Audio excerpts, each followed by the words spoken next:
Let me explain a little bit about groups as they have changed since the last iteration of Remote Trainer. So if you select your three lines upper left and then go into groups, I'll show you a couple that I've created. The first is a fitness challenge, which is set for January, and as you would expect, it's something that you're going to want all your clients to do at the same time. So I've created it as a scheduled type group. So what that means is that I'm going to use workouts that have days of the week where I want my clients to work out. January 1st through the 31st, we'll track together and motivate my clients to work out. And so in that fashion, it's like the way we've had groups set up in the past. I'll set up a goal for this particular group, and I will set up some programs. So I'm going to create one for January. It's December 15th today, so I'm going to have it start in the future. And so what does that mean? Well, let me show you by going ahead and selecting the edit icon. So in January, I'm going to focus on core strength. I'm going to have this workout last for 14 days.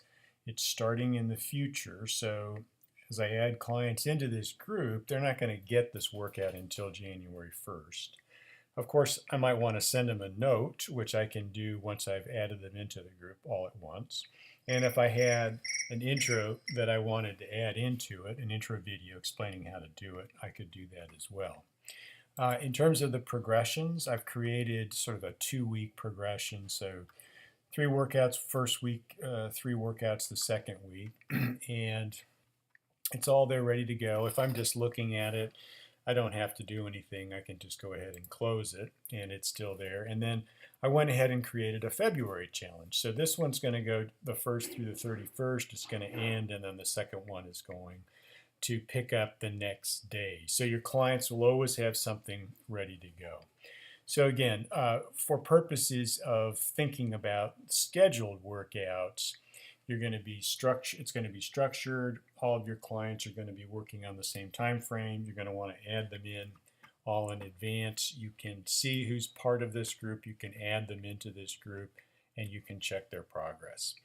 Now, the other approach, which is something we've just added in, is called the ongoing group. So here you see one called Tennis Power, and an ongoing group is a little different. You're going to set this up so that you'll create a program, habit, nutrition, all that kind of stuff, and as clients start to become interested, you'll add them into the group at any time, and they can start whenever that is. So it's not necessarily January 1st.